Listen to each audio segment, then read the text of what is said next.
There's a lot of people out here job saying you should quit your job, leave your 9 to 5, become an entrepreneur, and then get rich.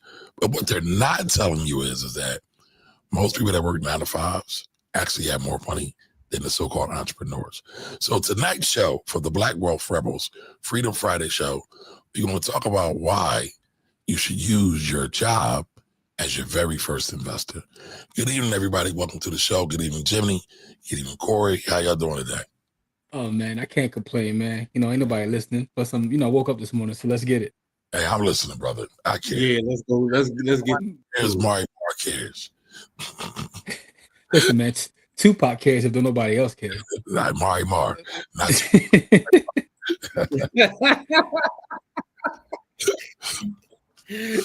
Oh, man. All right, so I see a few people coming into the room. All right, make sure y'all come in. Let us know you're here, where you're hailing from, and how's your Friday been? How y'all been? I see you yawning over there. You all right, brother? I'm doing better than Chauncey Billups.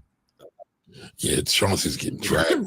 I don't even understand that whole thing. Yo, and listen, man, I have a premise that I don't really want to say on air. I'm going to give out the premise, but I think everything is based on two things, and both of them are very similar. But I think everything, good and bad, is based on greed or sex. And that's greed. Actually, it's a great greed. It's a great podcast called Death, Sex, and Money, and every story on that podcast is similar to what you said, but they added the death to it. Death, Sex, and Money. It's actually a great podcast. It is. It really is, though. Several times. All right, so we got Savar in the building. What up? Savar, what's really good? Good evening to you as well, good sir. Memphis in the building. Salute from Memphis, Tennessee. Good evening, brother. Oh shit, Steve shooting that Corey. Look. See, I improved my visual, so now it makes Corey's look even worse because Good evening. I'm in the track for real. No. I'm in my cousin's office and it ain't well lit, and I'm not buying nothing until I get my own office, and so I'm just gonna keep it 1,000 with y'all, which is not that far off. I should have respect my own office very soon. Yeah, man. So the NBA is out of control right now, man. Corey, how you been enjoying these first couple days, man? I think it's the funniest shit in the world. Two things. One, I'm enjoying the actual players again. Like there was probably like 2 or 3 year lag where I was like, it was like no players that I enjoy, and now it's a couple young boys that's getting busy that I want to see actually play.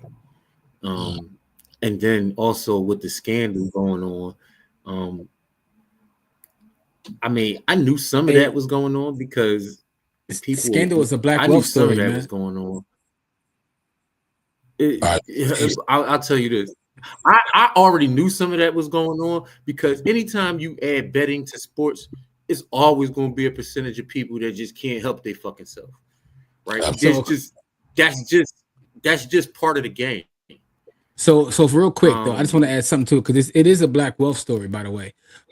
First off, Wemby is an alien. That's one. Get that out of the way. The second thing is, I think it's interesting that they talk about this scandal and all these things, and then they say they go to commercial, which is brought to you by DraftKings. So it's like the hypocrisy and the hypocrisy in it all is like just is so hilarious to me. But this is where we're headed, man. The wild thing to me is I feel like they're trying to program everything. Stunning amount of hope. Trying to be a damn gambler, but it is what it is. So Steve says, "Good evening. Let me start out correctly first. So you know that means more slander is about to come." Let's go, Steve. Let's get it. All right. Hey, Carolyn, how are you? Welcome. Damn, go Cavs. Okay. Cavs already got built the ass. They started off 15-0 last year. They lost their first game this year, so What up, Jamel? They're gonna be all right though. The East is wide open, so it is what it is. Pause. Jamel, thank you for sending us me and Jimmy those that content. We definitely will put something up on that. Yeah. I salute to you, Jamil. I definitely watched it. I got some thoughts, in reference to what you said. So I appreciate that, Jamil. Always looking forward to it.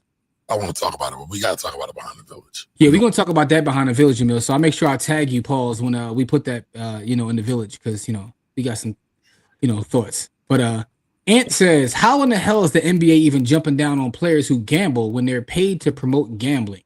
Right. I'll be fixing games on the low too. Hashtag Pete Rose. Thing about Pete Rose is Pete Rose never bet against himself. Pete Rose was betting on himself, right? And he wasn't fixing games. He was trying to win. Allegedly, that's they never found out.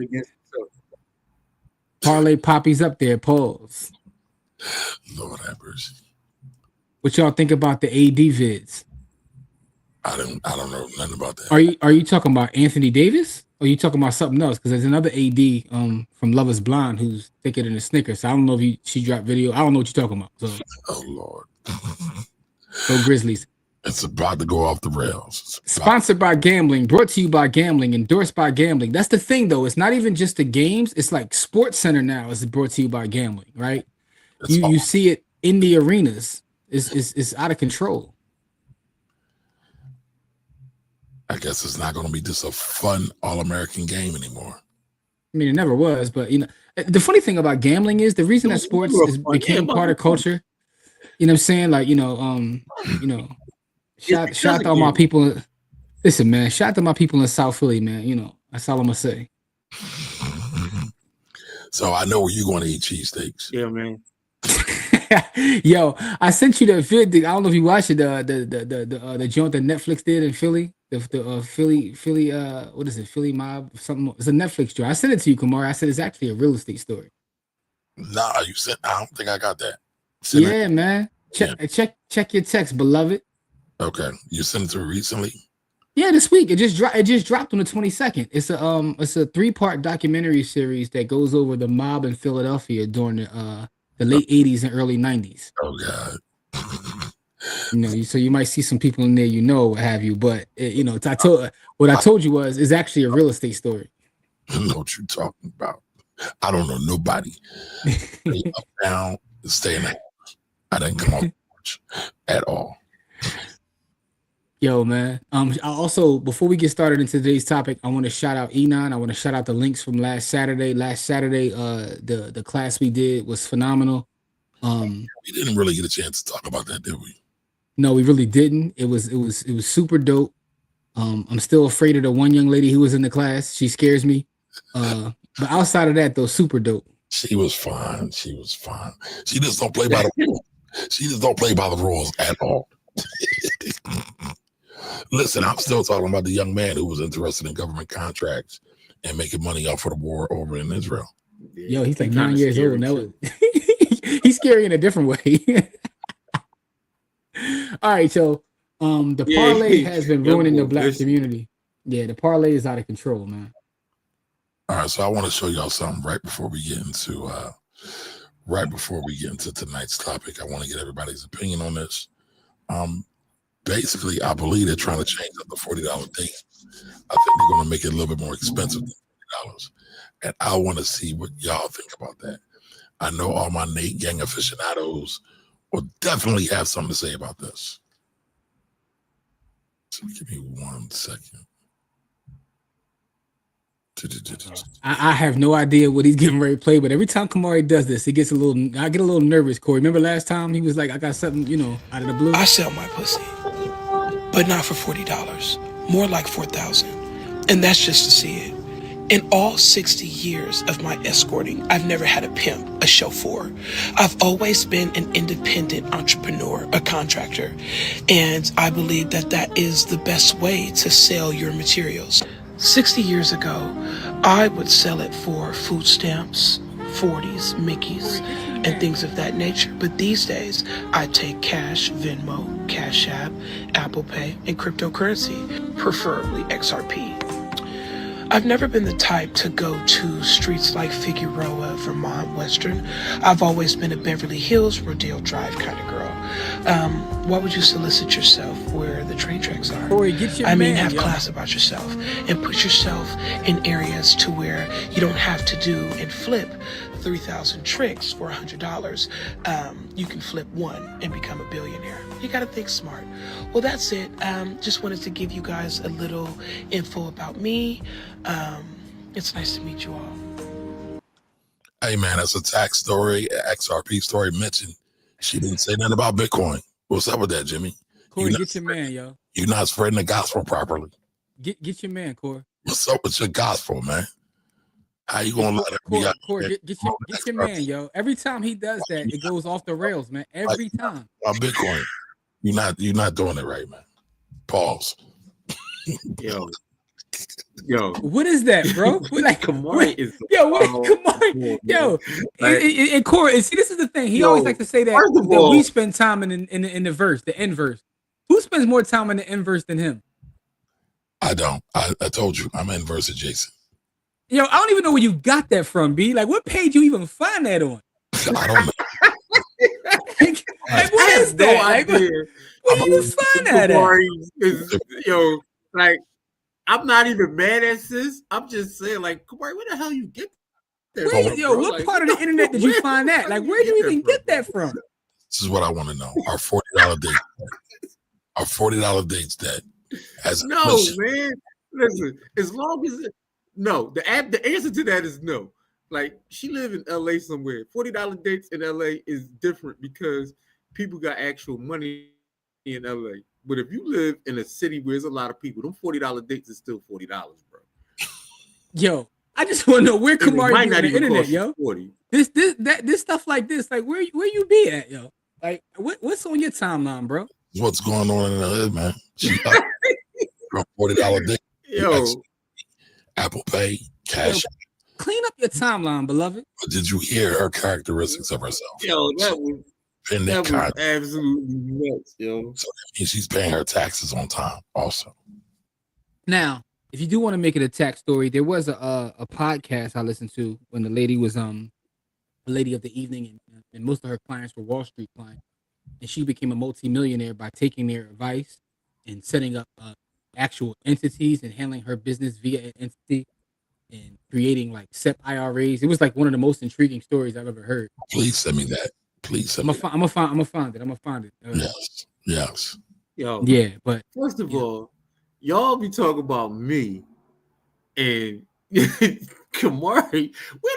I'm still bent on where you got that shit from. Yeah, because the crazy part is like, look, I'm not gonna lie, a lot of crazy stuff comes across my feed. I didn't see that. I don't know where you be at. You got a different level. It's like, no, I don't. Listen, man, I spend a lot of time in the internet trenches, but you go like a level beneath that. Like, I don't know where you be at. Like, that was crazy. Like, I'm not even mad at it. I'm just like, where did you get it from? Hold on, Corey. New Ramen says, salute to Camari. I'm here for the nonsense as well with a $10 super chat. Yo, I salute the new Ramen. We appreciate the super chat. Look at Ant's comment too. Ant's comment is relevant too. Look at Anthony's comment. He said Camari be on the dark areola web. Hey.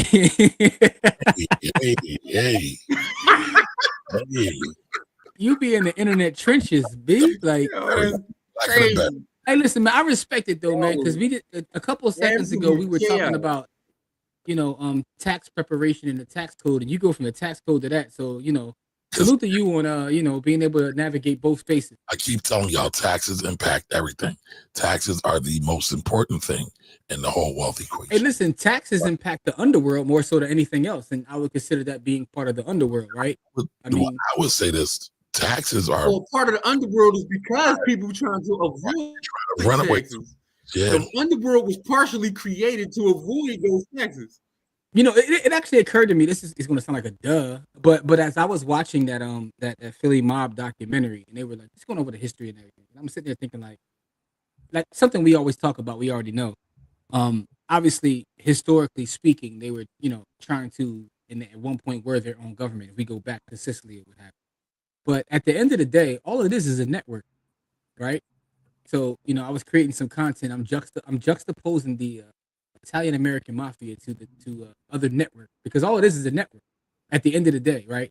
But And to be funny, right? Not to cut you off, Jim.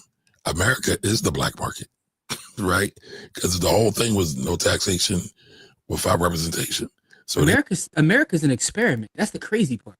No, but they said we're going to take all our goods and services off of their market because we're not paying no taxes. So everything became an underworld. No, absolutely. You're absolutely true in that. I mean, it's the reason. Shout out to the OG Chris Addicts. And Chris Addicts wasn't trying to cut that check. So, one of our original OGs, Chris Addict. But no, you're right. Everything does go back to not. I mean, think about it. Think about the Boston Tea Party. Think about everything in history. It does go back to taxes to a certain extent. To me, I'm gonna argue everything goes back to land, but I think those two things are tied together as well. They are inextricably linked, as if smart people like to say. I don't think it goes back to either one of those things. I think it goes back to pure greed.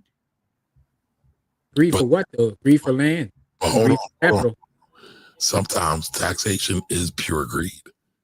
So is land ownership. Right. Think about it. Think about Native Americans and how they utilized land before they were colonized and put them a different way. Listen, it's all pure greed. I will make the argument that because people got greedy, that's why America was created, because they tried to tax them without giving them representation. Do you think that greed can be good? Pure greed.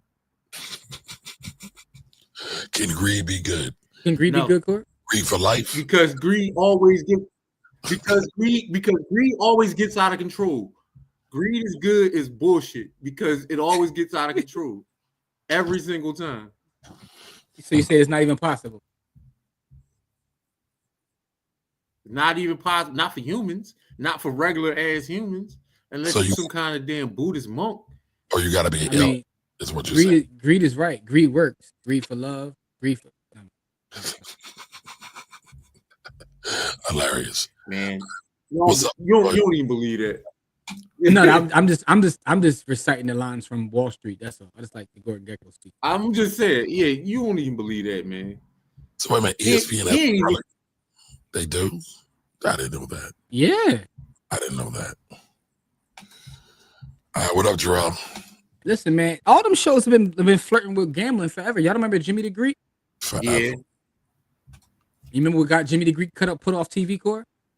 Yeah, because he said something crazy. He said something vicious about how athletes, the black athletes, was better than the white athletes, and they put his ass off TV. Well, he said that it's in our genetic makeup, like we were bred that way, so that's why we the best athletes, and they kicked him off TV. All right, so Javard says, was the LLC Myths debunking video posted in the Village? Yes, that's the only place it is right now. Mm-hmm. At some point, I'll make it Village public somewhere. But yep, that's there. Brittany, I know. Brittany, did you? Yeah. I'm sorry. Go ahead, Corey. Go ahead. Sorry. I was going to say I know Jarrell Watson. Go ahead. What did Brittany say? No, I think didn't Brittany win the Bitcoin joint last week? I don't think she sent me. Or did she send me? I don't think Let me check. Did Brittany send me her joint, Steve? I don't think she did. Let me know, Brittany. So much be going on, man. I don't remember. Nicole's in the building. What up, Nicole? Hey, Nicole. I never watched Love Is Blind, but 80 is thicker than warm Snickers and Rocky Road ice cream. Listen, bro. Do your homework, beloved. So that's all I'm gonna say. That's all I'm gonna say, man. I need to Google it now. I mean, no, I'm just saying, like when he said AD, I wasn't sure because that's Anthony Davis, but I watched Love Is Blind, so AD, you know what I'm saying? Like, I didn't know who he was speaking of. Off the rails, yes, Emeka, Camari, have no idea where in the underworld he got that video. He be in the internet underworld. Listen, man, I love my people, man. So I'm wherever the people are, just like Black Jesus was. Hey, man, when worst come to worst, my people come first. She had the dollar beam joint, then she scaled up. You must be down bad if you believe a parlay is your solution. V-Don. Yeah, Don did say that. I saw Don post that on his page. Cooking, y'all. Don be cooking. Yeah, Don definitely be cooking. All right, so Ant is part of the XRP gang. Okay. I hope not. Sorry to hear that. You already knew that. He said that before. I mean, that's on him, you know. Act surprised. You are not doing your part in your Bitcoin evangelism. Hey, listen, man. If Ant likes stable coins, who am I to be mad at him? Where is your robe at? Where's your big hat? Come on, man. Let's go. Listen, man. Look, Camari is crazy. Whoa. What's the slander for? Camari is, in fact, off the meat. He said Monique is out of pocket. Why? What'd she do? No, he's talking about the chick from that video you posted saying she looked like Monique. Oh, damn.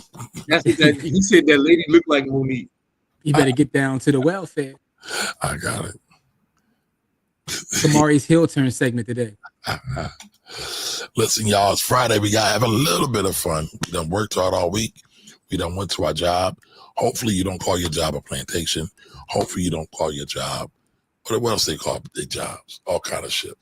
Yo, Camari, I also want to say something to you, bro. I see you duck my comment I made to you, man. What comment? In the group chat with me, you, Corey, and Courtney, when you said something about. I didn't say it. Yeah, about Aaron Hall. Not Aaron Hall, main man from I did say it about Aaron Hall. Yeah, it was Aaron Hall. That's what it was. It was Aaron Hall. And did I lie? But did I lie? Did I lie? Let me finish. No, did I lie? Let's get to that first. Did I lie? You sound like Nicki Minaj. Did I lie? But no, listen though. That wasn't the point I was making. The point I was making is you the person who was telling me that Guy is like the greatest group of all time. One of the greatest groups, but he is a pedo. Two things can be true at the same time. Okay. All right. So if that's what you claiming, that's cool. I'm just going. When I saw you slander the gentleman, I was like, hold up. But you love Guy. You was telling me how great Guy is. Listen, I used to be a major Aaron Hall fan, but now I have a hard time because he's a little. Oh, come on, man. We can't even have a regular conversation. We are having a regular conversation. Ignore me. That's all. You throw me off, man. Throw me off. And by the way, our conversations are brought to you by Supplement. You know what I'm saying? Black Bottles back in the building. You know what I mean? So you switch black from your yellow to the black? Yellow's in the dishwasher right now. I got the black bottle in the building. Go to getsupplement.com. Support, Yeah, she said XRP. Nicole said I was not expecting that. Neither were we. Me and Corey have no idea what Camari be cooking up sometimes. Do y'all really believe that? Tell me in the chat if y'all really believe that. I didn't know you were showing that, B. I know Corey didn't. Yes, yo, I had no idea. I'm like, what are you talking about? They just gonna throw me under the bus, y'all. It's cool though. It's cool. What up, Thunder? Thunder was really good. How y'all doing? Hey, Robin. All right, we got a question. All right, do you think there will be a recession soon? And how can we take advantage of the dip? Save your cash. We've been talking about that. Store up your dry powder. So when it's time, when it comes, when there's blood on the street, you'll be able to mop up. Here's what I'll say, Thunder. A recession is coming. Well, do I know when? Absolutely not. But the one thing I do know, eventually one will come, right? So I don't try to time the market. I just know that eventually it will be here. You know what I mean? So I'm one of these people who try to put up a little bit of dry powder, but at the same time, I'm still DCAing into the assets that I love the most. To me, DCA is the cheat code. Absolutely. So, it is what it is. That fair and greed index, you know what? That's interesting. That's an interesting take on that because anytime the undesirables, quote unquote, start talking about something, it's an indicator. It's a major indicator. Yeah, I mean, all right, whatever. There's a lot of crazy indicators going off right now. Yes, there are. But I'm just going about my business and just DCA. I know the line at the Piccadilly was off the chain, so we ain't that close yet. Because once I see them lines start to go down, that's my indicator. I'm gonna just mind my business in DCA because DCA really is the wealth code. Yep, only indicator you need. Yep. All right. Oh wow! Come on, Steve. Come on, why star me out, man? Dang. Nate was a true socialist. Brittany, did you send it in the village, Brittany? Yeah, there's a couple of Lightning addresses in the village. All right, Brittany, if you can, shoot me an inbox in the village tonight. I'm gonna make sure that everything gets taken care of this evening. Yeah. Plus side, hope maybe you'll win again tonight. Then I gotta double up. All right, never let a hard time humble us. How does one get established with cold wallet? By the way, before you answer that question, Jimmy done got me strung out, y'all. Just want to let y'all know that. Corey too, because they are Codies. I finally got my Fold card. Finally. And it's messing me up, man. It's messing me up. Because I'm buying business stuff on my personal account. I should not be doing that. Don't blame me for that. I am blaming you for that. You messing up my bookkeeping system, sir. Listen. Shout out to the good folks at my other Connect River. I got a business account over there now. They hooked me up with this week. So, you know what I'm saying? The bricks and Bitcoin strategy is going to the next level. You know what I'm saying? We're going LLC with it, but you know, that's either here nor there. Yeah, but it's funny. So I'm about to spend $1,000 on Amazon, right? And I'm thinking, how can I use Fold to buy this instead of? There you go. You get the gift card from Fold. But then it messes up my bookkeeping. Hey, listen, man. You'll figure it out. You are a tax genius, so you will figure it out. So all I want to say is stacking sats is an actual lifestyle, and Fold is a huge part of their lifestyle. But go ahead. And sorry to cut you off. Can I get a business card with Fold? I don't believe that Fold right now has business accounts, but I do have folks that have business accounts in the Bitcoin space, like other entities. But we can figure out a way to do it in terms of like a contribution to the business, and then like, you know, what Fold does allow you to do is send Bitcoin gift cards. So can you gift your business? No, that's I don't know. I'm asking you, the tax guy. That's like an arm's length transaction, but yeah, we'll figure it out. All right, so now I didn't see a video. I just read what was posted under the title. Oh, I thought you read it. I thought you watched it, Jarrell. All right, so listen, I need everybody to watch that video. It's in the village. It's in the village. And there's a new cast member there, my homegirl Kelly. Who'll be doing Shout to Kelly. We'll be doing more stuff with us. Also, because I shot that at her store. Also, Jimmy and I are working on a new project as well. Y'all gonna like this one a lot. Oh man, this next project that we working on. Shout to Corey for being the cameraman on this project. Listen, we about to make Corey a whole producer. Matter of fact, Corey's a producer, director. Corey out here acting like, you know, get his Ryan Coogler on. Call him Spike Coogler, but you know, and we're gonna get him in front of the camera too, because he got a story to tell in that space. But the thing, this new project is gonna be phenomenal. We already got several joints down, so. And everything flows through the village first as always. But make sure you check out the other one that's already in the village, because that's nowhere else right now. If you're a normie, get a BitKey. It's the best cold storage. Steve, I can't even lie. I agree with you. I believe that for most people, their first foray into cold storage should be a BitKey. Now, once you learn that, you can, you know, if you want to go deeper into the space, we can play all kinds of ways with all kinds of devices. But I think that a BitKey is where you start, because a BitKey will enable you to learn, it protects it, it gets it off of the actual exchanges. Basically, I should take everything I'm making off Fold and put it on my BitKey. That's what you should. Yes, you should. And BitKey, by the way, is owned by Square, the good folks that brought you Cash App. Folks don't understand is Square as itself, or excuse me, Block Inc. You know, it's their corporate title. It's really a Bitcoin company. And people don't understand it. You know, everybody's Cash App, it's a Bitcoin company. You see that they now allow you to collect Bitcoin with your business through Cash App? No. Yeah, that's a new feature that just rolled out, I think either this week or last week. And wait a minute, what is it again? Look it up. Square, Block Inc., you know, they're the company behind Cash App is allowing you to collect your revenue or things via them. Oh God, that's a freaking nightmare. Well, it sounds like it's business for you though. What do you mean? No, but it's a night. Well, maybe. Anyway. Yeah, there's a lot with that. All right, so Brittany said it won't let me send you a message. So Brittany, I'm gonna show you how to get to the message, right? Because Brittany, by the way, are you on iPhone or are you on Android? Right. Kind of doesn't matter. It's the same on both.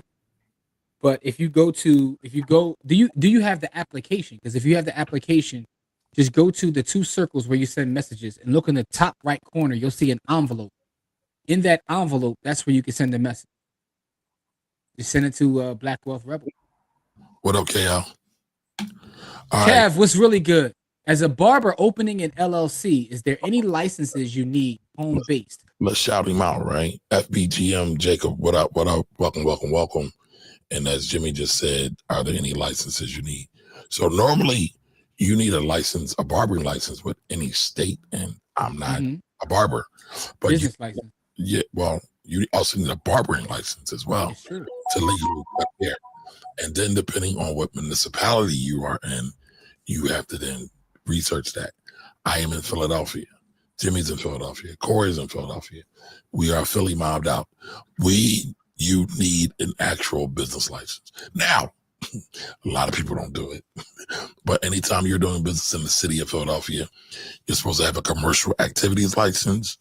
And you also need a BRT number, a business income and revenue tax number. Business income receipt tax. Oh, receipt tax. Thank you for the correction. I know that because I got beef with them, but that's either here nor there. Well, you always gonna have beef with them because I got beef with them, but it is what it is. Nobody in the city likes it, and they just removed one of the exemptions. That is the worst. Yeah, because it's crazy. It's like almost it's a form of double taxation, but I don't want to nerd out on y'all too much. But yeah. So also, shout to Jacob because it says FBGM. I thought it said FDMG, and I thought he was like a professor there or something. So I didn't say that. I said FBGM, right? Not FDMG. Yeah, it's FBGM, but I thought he was. I thought he was a professor. Y'all trying to get my man. Y'all trying to get my man lined up. And listen, where you from though? Where you from, Jacob? Jacob, what city you in? What city, county, state? Where you from? All right, Shabar says I think Fold is finally available in Arkansas. Wow. Okay. Just KYC, know your clients who gets a business license cutting here at the crib. Yeah, please be careful doing that because Absolutely. It doesn't show it as an option. That's wild. I'm on this joint right now. Hold up. Let me see something. Let me see something. All right, while Jimmy's looking that up, do me a favor, y'all, like, comment, and share. All right, and make sure you all are subscribed to the YouTube channel over at Black Wealth Rebels. Brittany, what's your name in the village? Like, are you under Brittany or are you under something else?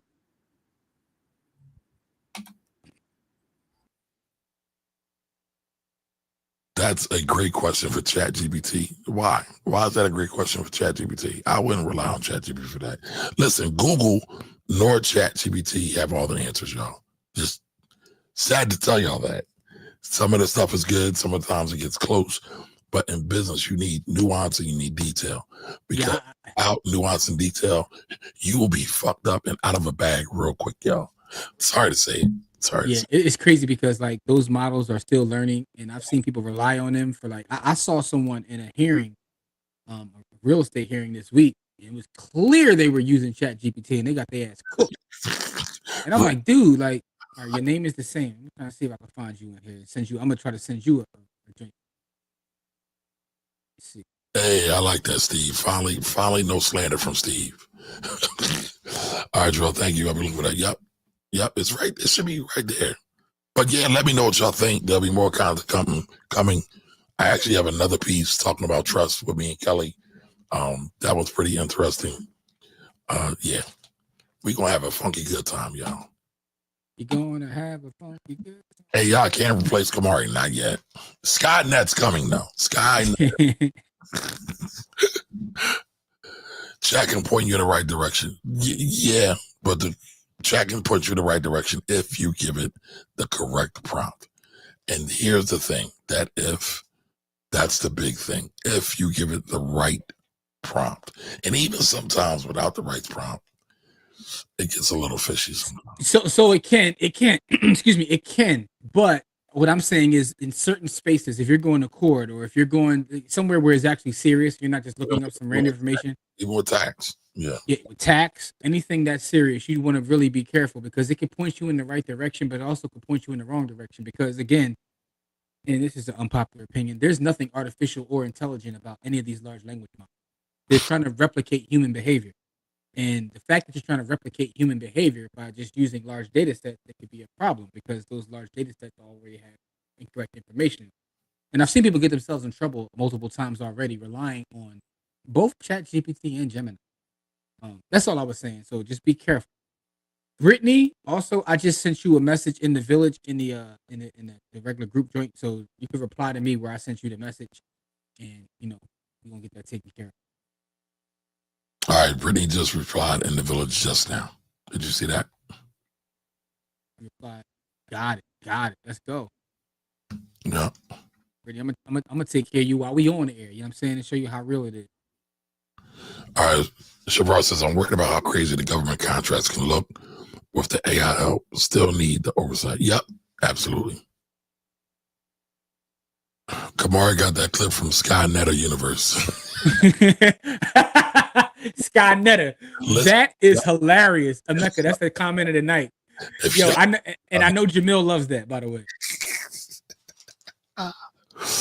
Oh man. Yo, that is a bar. Skynetta is hilarious. For those who don't know who don't get that, that means you ain't been in the depths of hell on the YouTube. Shout out to Skynetta though, man. Skynetta is necessary. So even though I know Jamil be hating on it. All right, and Dog says it's all data and roles. I built my own models from scratch. It's just Python modules for real. Yeah, it is. Yo, I told you I start class in January 26th is my first day of class. I'm going back to school. No, Lorraine, we're not actually disagreeing with you. We're giving you a little bit of nuance. So Lorraine says, great, we can agree to disagree. That chat is a resource to get started, not a definitive answer. Yes, it is. I think we both agree with that. But we were just adding a little nuance to it because here's the thing. People are lazy. and that's just the thing. And so sadly, what's common sense to you, I, Jimmy, and the rest of us in the chat does not exist to other people at all. Because I get people that call me weekly and ask me, ChatGPT said I can do this. I said, okay. All the time, bro. I've had people say, look, ChatGPT told me to do this in terms of like a lease or whatever. And I had a landlord like that who was in landlord court, and they got a lease that they had ChatGPT do, and they got their ass cooked. Because again, the nuance is ChatGPT is a large language model which takes information all over the place. But in Philadelphia, there are 14 documents you need before you can evict someone. ChatGPT didn't have all 14. That is a fact. Got their ass cooked. Tenant ain't paid him in 9 months. Shout out to Jimmy, who's helping me evict some people who haven't paid. And you made me sound like I'm a straight scoundrel. Like one of them is 11 months. But yeah, there's some people out here like that. It's all good, bro. We gonna make it work. And it's funny when I tell people the story, it was like, wow, people really get down like that. I'm like, yes, they do. We gonna make it, man. All right, let me send this over here now. I'm working over here on this, getting Brittany her chicken right now. Brittany, it's on its way. Get her sats. She need that. Yes. She building for the future. Get her all of that. Yeah, absolutely. And so I brought one of those gift cards on fold, and it was like $1,400. I was like, yo. See? It adds up, bro. It adds up. I'm telling you. It's like, I think I got 14,000 already for the week. I mean, that'll be less than what our Bitcoin giveaway is today. By the way, do not forget about the Bitcoin giveaway today. It is Friday. We do a Bitcoin giveaway every So Brittany, first of all, let me know whether you got it or not. I just sent it. But Camari, now imagine if you would have started that when I told you to do it years ago, which you would be sitting right now. Class, only going for the future. Okay, I respect it. But I'm still dying over Scott. Scott Netter is the greatest comment of the night, by the way. It will be tremendous. It will be tremendous. All right, so Brittany got it. Yo, I don't know if Jamil is still here, man, but Kamar, you ever see the brother on YouTube? His name is Cam James. Cam James? Yeah, Cam James. He does like deep dives on like different stuff. Like so he did a whole deep dive on ADOS, which was hilarious because I feel like I know him. Dark skin brother. Yeah. So he tried to get Tariq to comment on there. Tariq was like, "You the FBI agent." But anyway, that's either here nor there. But he did one on the Hebrew Israelite, which was interesting. So he got a video he just dropped. It's a couple hours long. He spent 2 days with them to do a deep dive on that. Oh, you know what? I did see that come up. I didn't click on it though because never mind. Don't do it, bro. But all I'm saying is that was a real interesting video. But it made me. I thought about that because Sarnetta ends up being in a video going at the debating with the Israelites. There we go. Jamil, all right, so there you go. There you go. I don't get him either, but okay. All right, thank you always for sharing your landlord chronicles. Remind me to be intentional about how, if I begin my real estate journey. Listen, you do not necessarily have to start your real estate journey with actual bricks and mortar. You could always get a REIT. There's so many other ways to get into real estate these days. It's something worthy to research. Yeah, but I also do feel like if you are going to do the bricks and the brick journey, because I think that's important too. I think that, and I was having a conversation with a client today, and this client is just looking to buy a place to actually live, and we were just talking about the idea of owning the property, all that comes with it, good, bad, and ugly. And she was telling me, school teacher, she was like, "Look, I just want to get a house. I just want to pay for it. I don't want to do anything too fancy, but I just want to make sure that by the time I go, I have these bricks for the next generation, right?" So I think that's also important. I was looking. Last part again. She said what? No, she was saying that she would just wanted to really she didn't want to do anything too fancy. She's not in the option. She's not in anything. She just wants to buy a house, go to work, pay for her house, and when she goes, she knows at least, if nothing else, her daughter will have this property, right? I gotta that. But okay. So my point is though, the idea of forced saving, and I think that is one of the most powerful things about real estate, because people tend to get online and when they talk about real estate, whether they're talking about the negatives or positive, because nothing is 100% positive. They don't realize that people always say, well, you can, rent and then do all these things that you can do.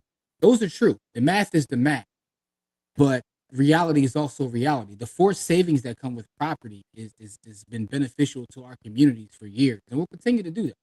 What is your problem with someone saying that they just want to save, what's your problem with that? It's very dangerous, right? It's the same reason why I have a problem when people say, don't sell grandma's house. Sometimes grandma's house should be sold. Here's the reality. Property requires money. Property requires cash. Sometimes, let's use grandma. And Jimmy, I know you see a lot of these. Mm-hmm. Grandma got 10 kids. They live 10 grandkids. They live in the house. They can't put $1,000 together a year to pay for the goddamn real estate tax. They wind up losing the property to real estate tax. So let me push back a little bit. I'm sure there were other issues at play that we don't know about, but at the end of the day, it's like, dang, what would have happened if grandma might have had some life insurance or a little bit of cash, or the grandkids could have been better stewards. But go ahead, what you pushing back on? So what I was saying is, and by the way, if you look at the church we sell, it doesn't say don't sell Granny's house. It says don't lose Granny's house, which is a different thing than selling Granny's house. Because I agree, sometimes it's best to sell Granny's house. All depends upon the specific situation, but don't lose Granny's property. I'm not talking about your shirt. I know you're not. I'm just saying in general. So I think there's a distinction. There are shirts out there that says don't sell Granny's house. That's all I'm saying. I understand that. Ours says don't lose, and it's for a reason. It says don't lose. Because losing the property is different. Sometimes before you lose it, maybe selling it might be the best idea. Right, however, all those other things are cool. But what I know is what people should do and what people actually do are a little bit different. I think that all comes down to Granny or whoever is in charge of said property, making sure that their planning is done properly. So I see people that build majority of their wealth in real estate. In fact, we're actually over-indexed in real estate when you look at where actual Black wealth exists. We are over-indexed in real estate. That's right.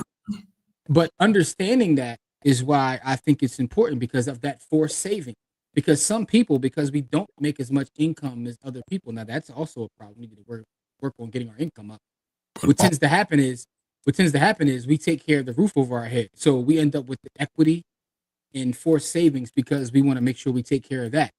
So I just think it's a pretty good thing, man. So while we are over-indexed in real estate, we're over-indexed in residential real estate where we live.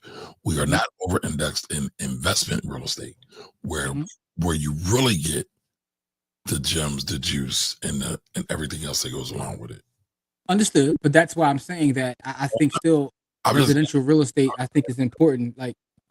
So the point I was making is I'm okay with the REIT. I tell you, one of my big three is a REIT, right? Well, XLRE, which is ETF. But the fact is, I still think that the physical land is something that, for those of us that are willing to do it, it's not for everybody. But if you're willing to do it, go ahead and do it. Like go do it, because so much wealth is built there, man. Like, it's ridiculous. I'm working on a deal right now, where I'm buying this property. Just trying to put together a package to buy these properties, right? And the package is about $600 and something thousand for multiple properties. And I'm looking at what the lady paid for it that's selling me this package. Not just me personally, it's part of it. She paid $15,000 for all of them. How long All ago? of them. Now, again, 89. That's still dope, though. That wasn't that long ago. Yeah. But my point is, she's just sitting on this. And by the way, she owns other properties too, by the way. But this is just one part of it. And it's funny, I was just doing the research. I was like, hold up. So you was buying back then when people, black lady too. But and by the way, shout out to Jamil for sending us that video, because he said something in the video that I found interesting. And I know we said we're going to build on it in the village. But a lot of times when you take real estate as a way to kind of get rid of cash, it has a different effect. The problem is, and again, this could just be my timeline, and maybe y'all can let me know. When you watch people online, Instagram or whatever, and they're talking about real estate, they tend to glorify it and talk about how they make $80,000 a month or this $1,000 a month, and they're looking at it from a hustle standpoint and not the building of an actual business. My man said long term. He said it multiple times. Not him. I'm not talking about him. I'm talking about that's why I said my timeline is nasty with people who are, just to get rich quick stuff that you see in every space. You see it in crypto. You see it in real estate. You see it in the stock market. You see it everywhere. Correct. But I think it's a difference when you're building something over the long term, when you're putting all money in, where you're actually investing in your property. You're not trying to be a slumlord. You're trying to provide a quality house for someone to live in, and you're investing back into your building. Those buildings hold value over a long period of time. So hard assets, to Steve's point, have a place with our people. And I think that's, let me stop pontificating and get back to because we, as of right now, Corey done bounced on us. We still ain't talk about the main topic yet. No, I'm pulling it up right now. All right. But I just want to remind you, it is 8:29 right now, Jimmy. I know. That's what I'm saying. Corey took me to heart and got out of here. At 7:49, Jimmy said we'd be done by 8 o'clock. Just telling y'all that. It's you. It's not me. So I'm going to share this with y'all. Lorraine, you'll appreciate this. Sometimes, because Jimmy's always lying on me, sometimes I will take the transcript of our shows. I will run them to ChatGPT, and I will say, Chatty G, who talked the most? And without fail, Jimmy is the winner. I'm also the talent. I got to hold it down. You know what I'm saying? Y'all heard that, right? He said he's the talent, right? I'm not the only person that said that. I've heard that in the streets. You've heard it in the streets too. Nah, that's because you started that. That's all that is. But I don't know about that. Me, the talent. I know my position. Like I say, I just wanna fetch coffee, go get your lunch, go get the dry cleaners, sir. Need help with anything else, good sir? I'm not a coffee drinker. I drink tea, but I digress. Okay, tea. I'm sorry. I will get the order right next time, sir. All right, man, let's get to this main topic, man, because today we want to talk about the idea of using your job as your investor, and not being in a rush to leave said job. And, sometimes if you want to build a business, you want to be an investor, use your job to help you do that, right? And what it's about was, and come on, I know you're trying to get the video or the link. I'm trying to get the article. Yeah, I'm trying to get the article. While you do that, let me say this. So there's a gentleman who has one of the I don't want to say trendiest, but it's like one of the most popular restaurants currently in our city. And throughout the country, actually. And throughout the country, because he has them in multiple places. And we were talking about his story, and this gentleman is an attorney. And he's an attorney that just started opening up restaurants. I think this is maybe his 6th or 7th restaurant now. And he still keeps his job as an attorney. And I think that was one of the interesting stories. And we and Camari were talking about, like, man, this is dope. Like, he owns all these restaurants. He owns a restaurant in Chicago. I think all the big cities. He has one in Dallas. Now he has one in Philadelphia. And a couple other cities. I think Atlanta has one as well. And he still keeps his job as an attorney, although he's building a according to what I've read, he has an 8-figure business on the side outside of his gig. So I know a lot of people are in the process of trying to start a second career or build a business, and they're in a rush to get rid of their job instead of using their job as an investor in their business. So I mean, a job is like an anchor a lot of times when you're going out into these endeavors, because they can be very, very risky. A lot of things can change or bankrupt the business. Jimmy has a great story about a business he had that changed overnight by political change, by legislative change. And I think he might have been printing some Bitcoin back then too, before Bitcoin was even out on these streets. He was ahead of the curve. But in all seriousness, right, his business went away overnight.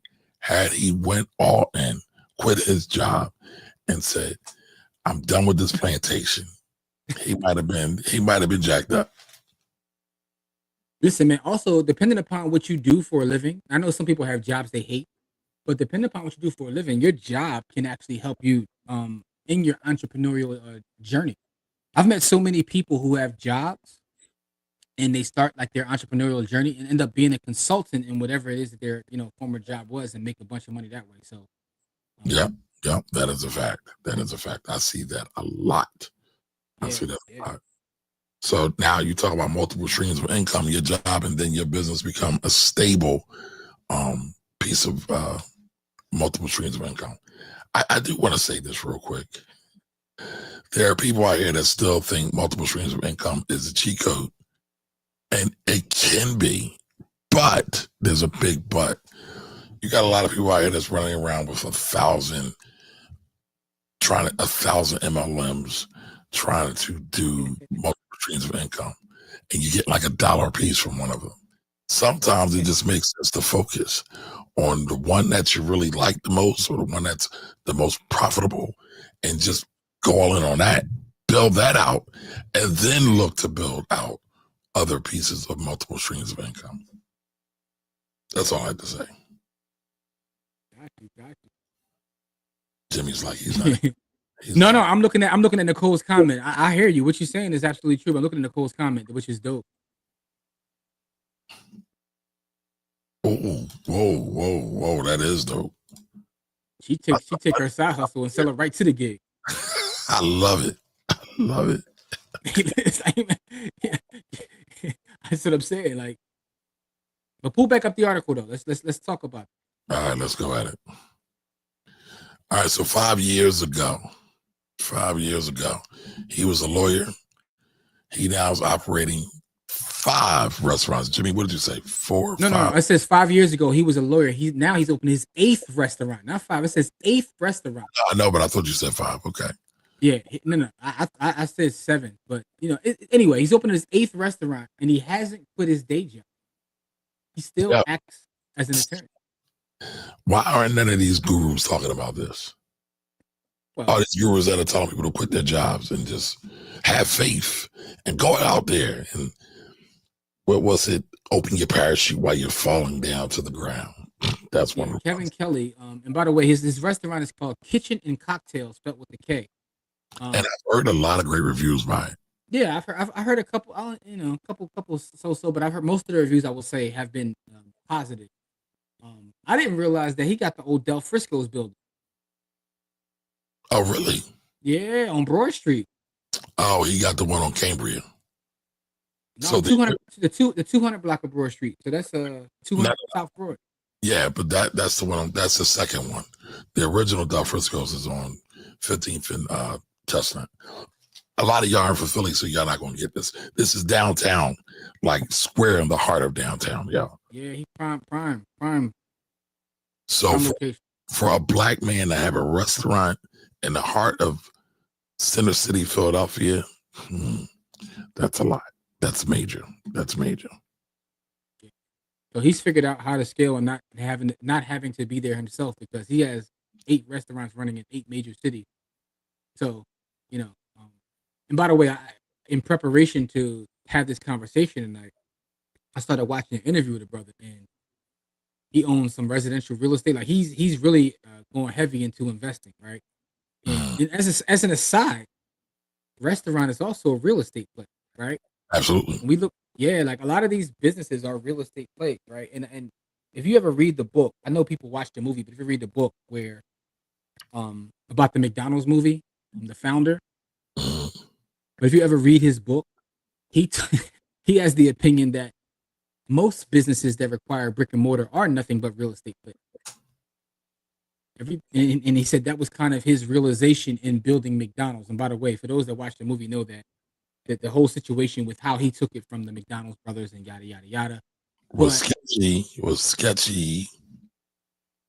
yeah, I mean, but his point, the point that he makes is to, if you can use the land, use the space, and figure out ways to generate money to then help pay for said space, the value is in the space long term.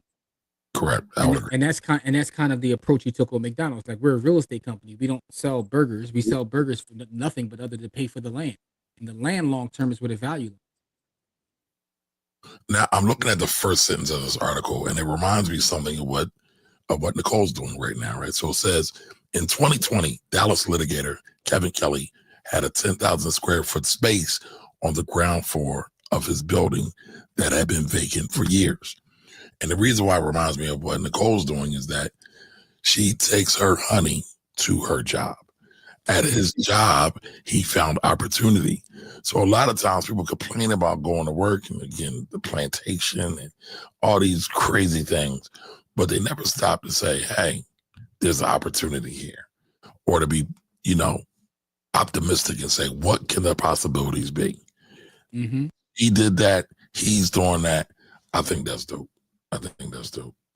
No, super, super dope. It's super dope. Inspiring. I love to see, like, brothers doing their thing. So I'm definitely going to support and go check out the restaurant. I haven't been yet. You know what I'm saying? I'm a little biased. I only go to Felicia restaurant. But, I'm gonna support this brother because, reading this story was super inspiring. Like I said, I watched the interview with him. He seems like a very humble, super dope brother. So salute to him and congratulations. But I think there is a lesson in this for all of us, right? For those of us that are gainfully employed to use that as a stepping stone to do the things that you want to do.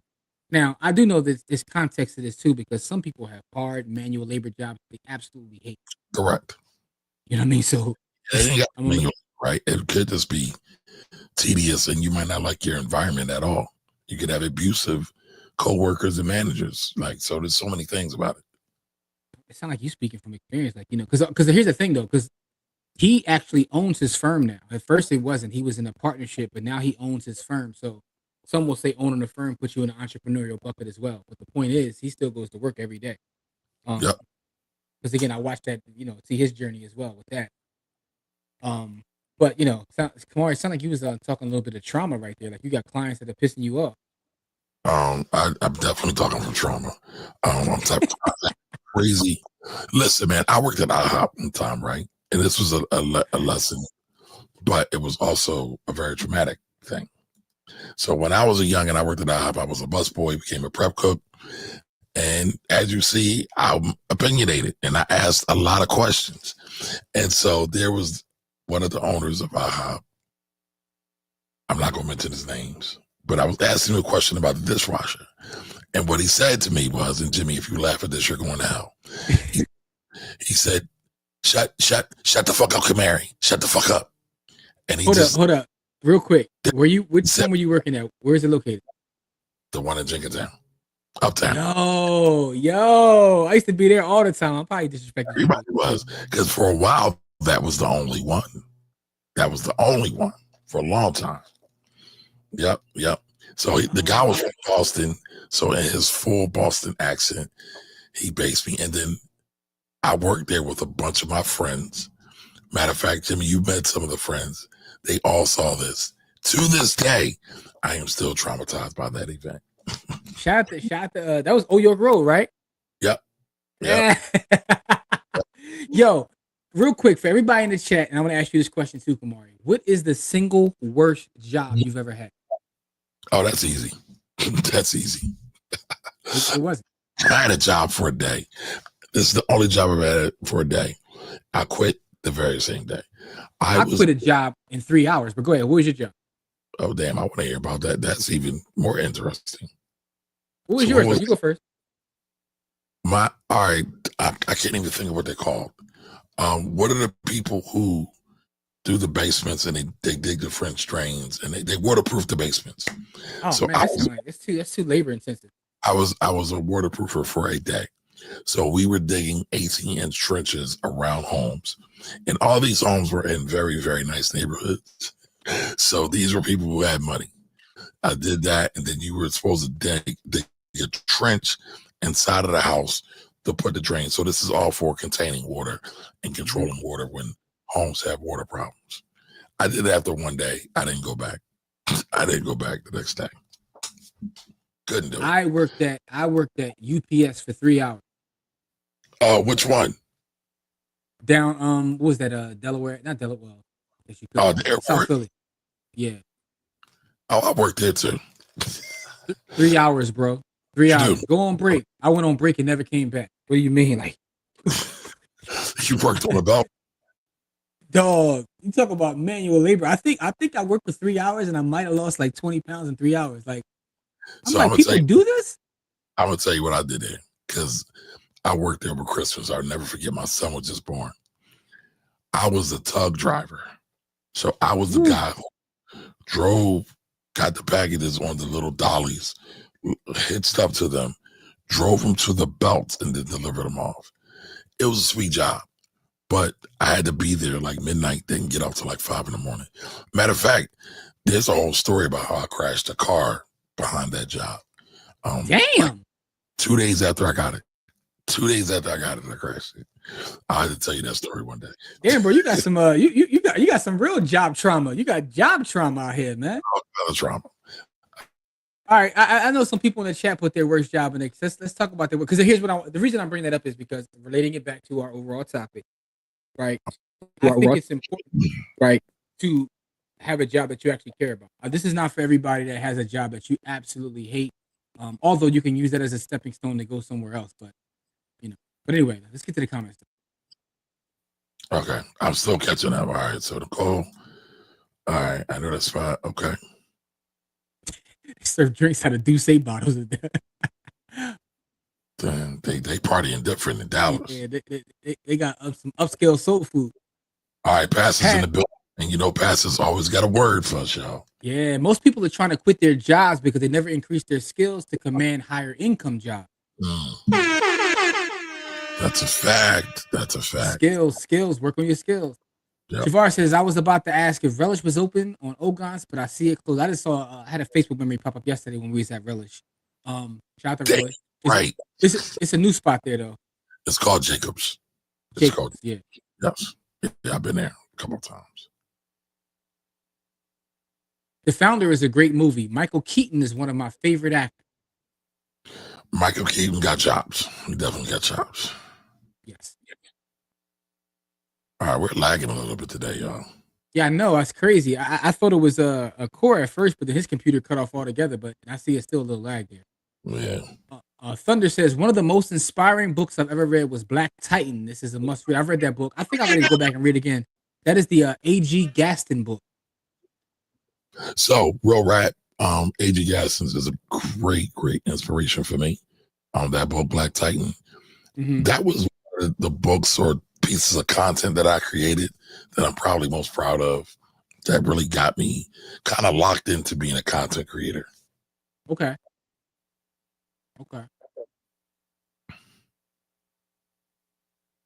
There we go. My husband is in talks with ShopRite in Jersey where he worked to sell our honey. Hey, listen, man.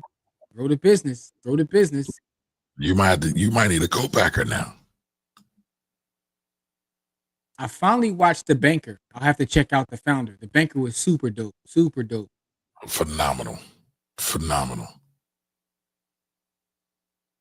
We have to be able to stock all 8 of their stores. Yeah. You might, do we need to crowd raise some money? We might need to crowd raise some money. What we got to do to help that out? Yeah.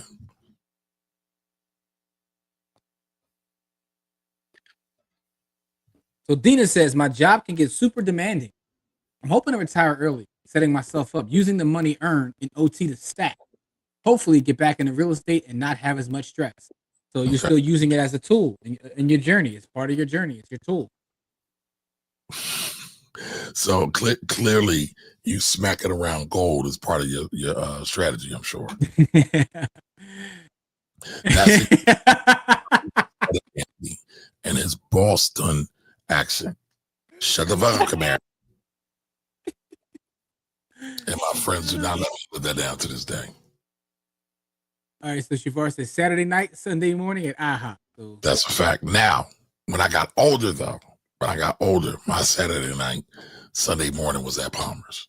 Jimmy, did you ever go to Palmer's? Absolutely. Did you ever go to Silk City at the Palmer's? Absolutely. Still love that. Absolutely. Now I'm really hungry. In my current 9-to-5, I get free healthcare insurance, unlimited PTO, remote work, 100% 401k match, stock options, and revenue share for business I bring in. Holy smokes. Yeah. Who the hell does password? Yo.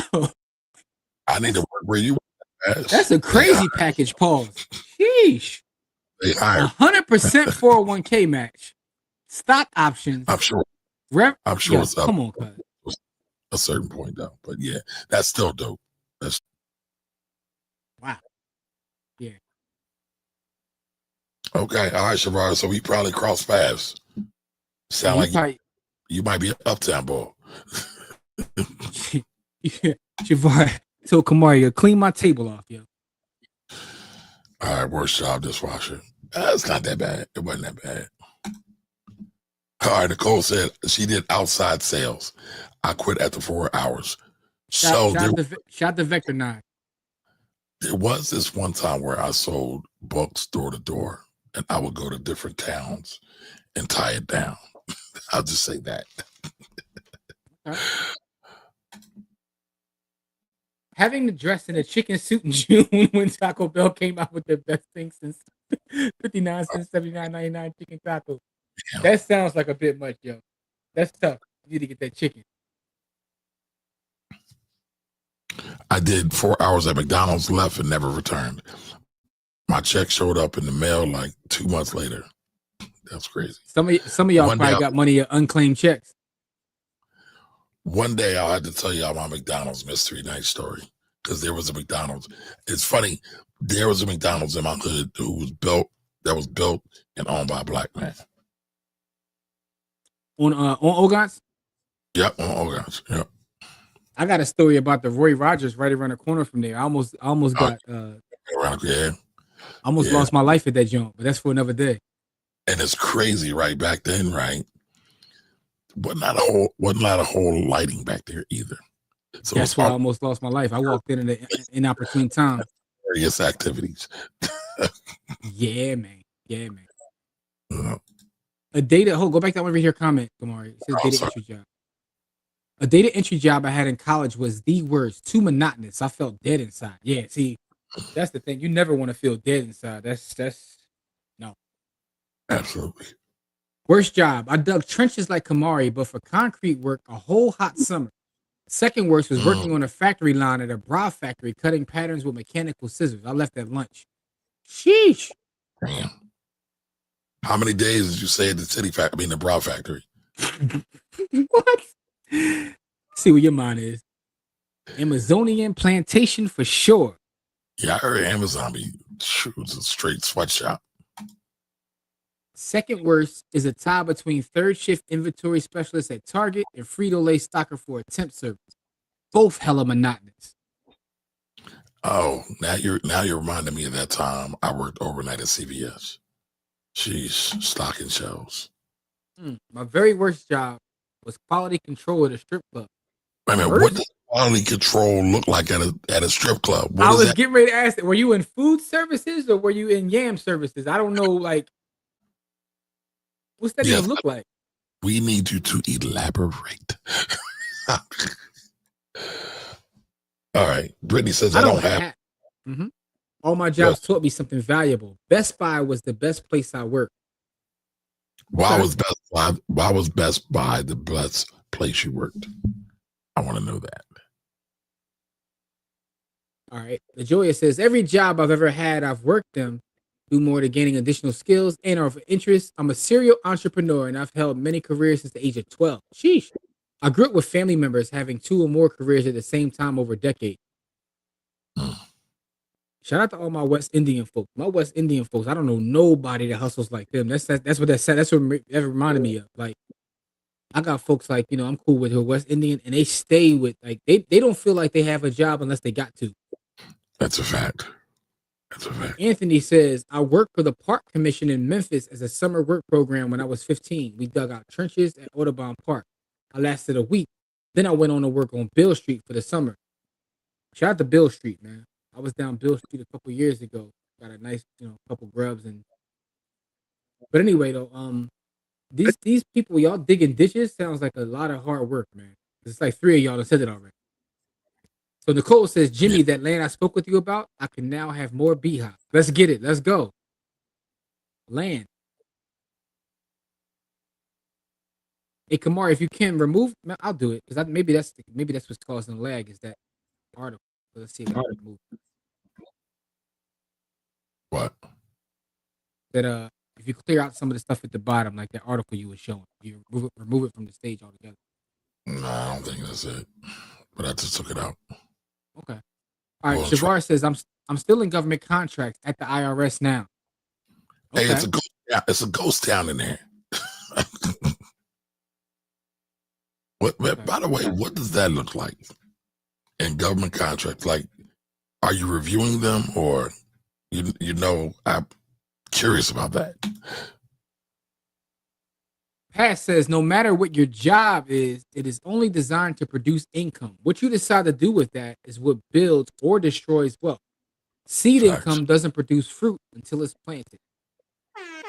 That's the bar. Passive. Let's talk real quick. I will be stealing that. I will give you full attribution, though. Full attribution. Matter of fact, let me take a picture of that. So, because I'm doing the same thing.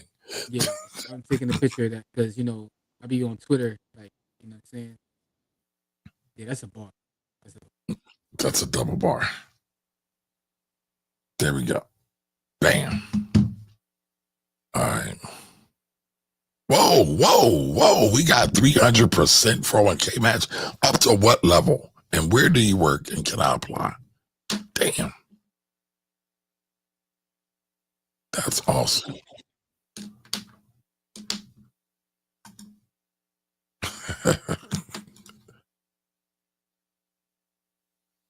Worst job I ever had was 5 links. Listen, I got a 5 link story too. I didn't sell it, but I got El Hashes by them. Yo, oh man, this bull. Kamar, I remember when you sold life insurance. Yeah, I was a life insurance salesman, financial advisor. So, Kamar, did you post the video in the village or just the audio of you and Kelly? Video. So Morgan's my brother, y'all. That's my brother. He got me the job at IHOP, right? And so now he's gonna talk about I was a trash busboy. He wound up getting fired, asked me to get him his job back. I got him his job back, and then he became a prep cook and made more money than me. But now he's gonna slander me. Said you were trash. That's how family do you, bro. All right, those benefits are not a one-off. It's based off understanding. Hey, Kamari, you definitely didn't post the video though. It's just I'm looking at it because I just got a text from Jarrell. Shout out to Jarrell. Look at this text. You gotta click on it. Click on it where? I uploaded it's not. No, you didn't. Oh, say it ain't so. No, now I know why everybody's confused. All right, we're gonna get that fixed once we get off here. Kamari doesn't know what he's doing, so we'll fix it. But anyway, Pat said those benefits are not a one-off. Trying to read past the comment, Kamari. Or not a one-off. It's based off negotiations and understanding. So a job is at place you're selling your service. I'm a jobpreneur. The word for that is what they call it an intrapreneur. Yep, that's how you got to think about it. Kamar, you see where you didn't post it though, right? No, I did. I uploaded it, but I'll go back and look at it. I know you know how I know you didn't upload it? And I'll tell you offline. You didn't upload it. There's no way you could have. I did it from my phone. Not even possible for you to do it. We'll talk about it later though. Dr. Chad says, evening, fella. What's up, Dr. Chad? Nicole speaking to Morgan. I did retire from the state of PA as a teacher at the age of 29. Then I went independent, and that's another way you could do it. Like the whole idea of being like a consultant or a 1099 worker. My 9 to 5 is my best thus far. 3 years into my tech career, and I'm making most chicken I have to date. Plus, I'm using all the latest AI tools, which I can parlay to other high-paying roles. There you go, jobpreneur. The bread is intact. The bread is intact for now. All right, so Best Buy taught me the fundamentals of how to sell and how to move like a unit. There you go. One band, one sound. Shout out to Dr. Lee. Once started a window cleaning company and got a contract with a powerhouse gym and got frustrated because it was too hot. Kicked my bucket off like they really. Yeah, you got a contract and then like, come on, hey, come on, Jamil, you bugging, yo.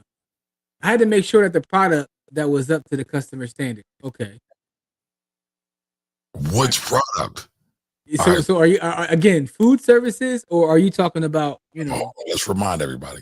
Thunder's worst job was at a strip club. How? I don't understand how, unless everybody was funky and it smelled like fish. But I don't know. Whoa, you got the pocket tonight. Most things I've learned, passed it on to the kiddos with education and building themselves up to be independent. There you go. So using your job as a place to learn. That's what that's about. That was my first realization that being an entrepreneur was actual work beyond the mental masturbation of money.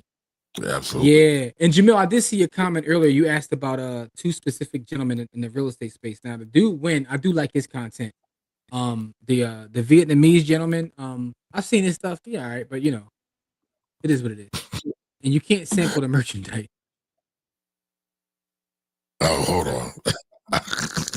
So it sounds like he was spending his hard-earned money there. Yeah. Oh, she gets 300% up to 3%. I work for Citgo Oil Refinery. I work in the lab. Oh, whoa. Oh, you know what? Good memory, Morgan. You did give me the job at CVS. All right. Morgan is the plug. Huh? He can be when he put his mind to it. All right. Morgan says, I know a bunch of civil service millionaires. As do I, Morgan. And by the way, I was just telling Camari and Corey this, that we were at lunch last week, and I was telling them that I was just like, doing an account of people that I know who I have documented millionaires. And I know several documented millionaires from just the work I do. And I realized in looking at that, a lot of them are civil service millionaires, but they have something else in common. And, this is why I was bringing it up to them. I said, do you guys realize that most of the people I know are millionaires have some sort of military background? And I was like, that's like something that's collinear with all the people that I know are millionaires. Not all of them, but a lot of them served in the military in some capacity, whether it's the Air Force, the Navy, the Marines, like different branches. But a lot of millionaires I know served in the military. So it's got to be something there. So Lord Morgan's a local hero. He is a paramedic with the city of Philadelphia. So he saves lives on a daily basis. Oh, that's super dope. That's super dope. They got a tough job, man. Because it's very tough, especially that's a tough job. Brad going to stay in tech, Mari. Yeah, it is. But what I'm speaking about is like at low level in tech, you can make some bread. I do believe with AI coming, and we're seeing the layoffs coming now, you're going to have to ratchet up. You got to go up higher. You got to have more skills. You got to have more degrees, all the training. I had a real estate investor tell me this week, right? He was like, I'm buying more property. And I was like, well, what made you get aggressive? He was like, real estate is my hedge against AI. And I was like, what do you mean by that? He was like, well, people still got to have somewhere to live. He was like, I'm afraid of all the other tech stuff I'm doing is getting interrupted by AI, but the land ain't. I was like, interesting way to look at it. Okay. Shavar says, putting the contracts in place, negotiations, determinations of responsibility for contractors before making the award. Everything that has to do with getting the award completed. Yo, so how did the ball leak Trump's info? Y'all probably forgot about that. It was a contract. So Morgan says real estate was taught in the military. Interesting. 4.5 years of being a talent agent for strip clubs and driving girls to bachelor parties became hella stressful. It was fun until it became Dr. Phil and started affecting action. Were you an agent or were you a pimp? I know that sounds like a clean way of saying that, Kumar. I was thinking that, but I wasn't going to say it. But I was definitely thinking that. It sounds like a clean way to say that. Well, like a pimp. I'm just their driver. Yeah, okay, driver. All right. Morgan says 27 years, 32 in the business. Yep, because he was a EMT. Well, he's a I don't remember. He was an EMT before. Because fun fact, I used to be EMT as well. I probably could qualify to be a Jamaican also, but it's all good. Hey, yo, Forrest Gump, chill, bro. Nicole says my son is in the military and looking to get into real estate. All right, salute to him. Listen, he should use his VA loan. A lot of time, those loan guarantees is not a loan, but the loan guarantees are major. All right, you don't want to be low-level tech at this point. I'm on assignment now, building out data infrastructure to reduce. So basically, that's what I was saying, but Pastor said it better. Yeah, more or less. Not more. Cats used to say they wish they had my job, and it was always so adamant. No, you don't. Right. I bet you had a lot of fun with that job, though, Jamel. 40% of the industry has eliminated the degree requirement. It's going to be all certs and experience. True low-level skill jobs are done. Yeah, but I do believe some of them PhD, computer science folks, mathematician folks will still have a spot in tech. To reduce redundant and lower-level processes. Facts. People like that. Facts. Yeah, man. All right, man. Listen, before it's 9:02 now, Jimmy. Let's get out of here, man. You, man. I'm trying to get out of here right now. And you talking over me as I'm trying to get out of here. Listen, everybody, what is the hashtag we're going to use, man? Because we trying to get out of here. What is the hashtag for the giveaway tonight? Give us a hashtag for the giveaway tonight. And Jamel, hashtag Camari is Jamaican. That's too long. By the way, Jamel, we need your help. How many sats will qualify for our Bitcoin giveaway today? Hashtag Camari once worked here. That's a fact. That is a fact. Give us some hashtags, y'all. Give us some options for the giveaway this evening. Hey, man, being a teenage parent, a lot of times you got a lot of times. By the way, Morg, did you just hear me mention that time I crashed my car 2 days after I got it? Hashtag Skynetta. Somebody said that. Hashtag IHOP. Nah, we not. Nah. You got two IHOPs, man. What you mean? Can't give. Nah. I gotta give it to the brother, man. Skynetta. Hashtag Skynetta. Oh, man. Listen, SNAP benefits might be cut real quick, y'all. Things gonna be a little scary. Them dates going back to 40. Maybe. Jamil said now got paid $20 for every girl that danced in every one of the 6 clubs we recruited for. Got paid $20 for driving singles, $40 for duos for every destination, and 10% of their total earnings. So to see, that's why Jamil's rich. All right, Ed says, can I see the original reference to this guy? Another joke. All right, so it was. I don't even know. Y'all, somebody was slandering me as usual, per usual. He's talking about Camari, because Camari be in the deep depths of the internet, right? And he's saying, I didn't see this. What up, Karan? Karan, what's good, Karan? By the way, appreciate you for sponsoring the babies. We still got money left, so this month you will be a sponsor too. Yes, November 1st, we'll be back in the community, 108 East Price Street. So not tomorrow. Tomorrow, by the way, Kamar, you got to share that because we want some of y'all to pull. If y'all can, tomorrow morning at 10 a.m., pull up. Me and Kamari are teaching the class for Delta Sigma Theta Sorority Incorporated, the Frederick County, Maryland alumni chapter specifically. But we having that class tomorrow at 10 a.m. It's 10 a.m. to 12 p.m. You can scan the QR code to register. You know what I'm saying? It's also on our social page. You can find it on By the Hood, Black Wealth Rebels, my personal page, Kamari's page. If you want to find a copy of that flyer. So make sure to register. Pull up tomorrow at 10 a.m. We're talking about scam proofing your finances, right? So this is an all original class. This is an original, as they used to say at the upper deck. Kamari, you don't know about the you don't know nothing about the upper deck, do you? That sound right away. No, not really my hood. Well, kind of is my hood, but not my hood. It was on Germantown Avenue, dog. Best buffalo wings in the world. But So my grandmother, and I know everybody from Philly, but my grandmother's from Brickyard, which is one neighborhood over from where Jimmy's talking about. So, yeah. Shout to the upper deck, you know what I'm saying, for the fire buffalo wing. Anyway, with all that being said, though, please, if y'all can pull up tomorrow, you know, show us some love. Y'all can get up there early. You know, pull up, go in that chat, you know, let them know you repping the village and whatnot. But that's tomorrow morning. It's free, so make sure to register though. Nicole, you're so disrespectful. You just going to intentionally. Camari. It's terrible. It's supposed to be my friend. Terrible. Right. You did that right. You said that clip. Yeah, because that clip you played was wild, man. He called you Sky Netter, man. We gotta share what's going on in these streets, y'all. Gotta share what's going on in these streets. $25 is 22,561 sats. I'm gonna get that one day. Of course you are.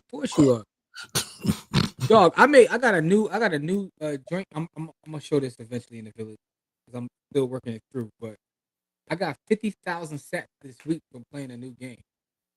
Playing a game, okay. Yeah, but on my phone. Anyway, that's what's up. My late mother was a Delta. Oh man, rest in power to your late mother. Shout out to mama. Still going to the Reef by South Street. Okay, so I had a conversation with a childhood friend of mine. So me and this friend and Morgan, we would sneak into the club. We would go to, I can't even think of it. We would go to the Ritz, but instead of going to the Ritz, we would go to the restaurant next to the Ritz. Mm-hmm. And they had the best buffalo wings ever. And I believe they were the ones who really started this whole buffalo ring craze, excuse me. They started buffalo wings started by a black man in Buffalo. The way that they used to do it, they'd be full wings, man. They were delicious. I'm just telling you, there's an actual story. A black man created the buffalo wing. You know that, right? Yeah, but the little ones, he made the little ones. I'm talking about the full buffalo wing, the full wing. He did both, but I digress. I didn't see that. I need documentation. Do the knowledge, man. I need documentation. Is it in person? Is it virtual? The whole thing is virtual. Oh, wait a minute. There's two questions. Which question are you asking? Is it the Delta presentation tomorrow, or is it our Saturday school? And I believe Saturday school is November 2nd. Can you double check that, John? I believe it's the 1st. All right, whichever date. That is in person with the youth. Like I said, it's November 1st. November 2nd is a Sunday. Okay. And more, just give us, that's done. Just tell us when to pull up. Look, all we need is an hour plus a pen and a pad. That's a done deal. And Nicole, so we'll be at 108 East Pike Street. 108 East Pike Street, in Germantown. Faith Chapel Church, 108 East Pike Street. And that's where we do our Saturday school. Thank you, Morgan. Back Porch. So Back Porch had crazy wings back in the day. South Street. Probably don't know nothing about Young. You probably ain't leave Germantown. There you go. Am I wrong? I did leave Germantown often. All right, Nicole, you're doing too much. I remember when you and Morgan used to promote parties. Yeah. Listen, man, I used to go to Chicken's Bar on Dollar Night, man. I was at Studio 37 every Thursday. That's like Uptown adjacent. So that's not Uptown here. It's not Uptown though. Everybody, I didn't go to Chickens because Chickens is like one day in, one way in, one way out. Hey, but listen though. Man, listen. Listen, our spot was Lou and Chew, so that was right around the corner. So, man, listen, Studio 37, dog. Studio's 37. Man, listen, we survived. I used to leave campus in college to come home and go to Thursday. You know what I mean? No, so go ahead. I'm sorry. We would go to Impulse and Studio 37. So Morgan's in the comments. We've survived a couple of gunfights on that corner. I was in Studio 37 with Biggie, kicking it with Christopher Wallace one night. You know what I'm saying? In studio. Okay. Rest in peace to the guy.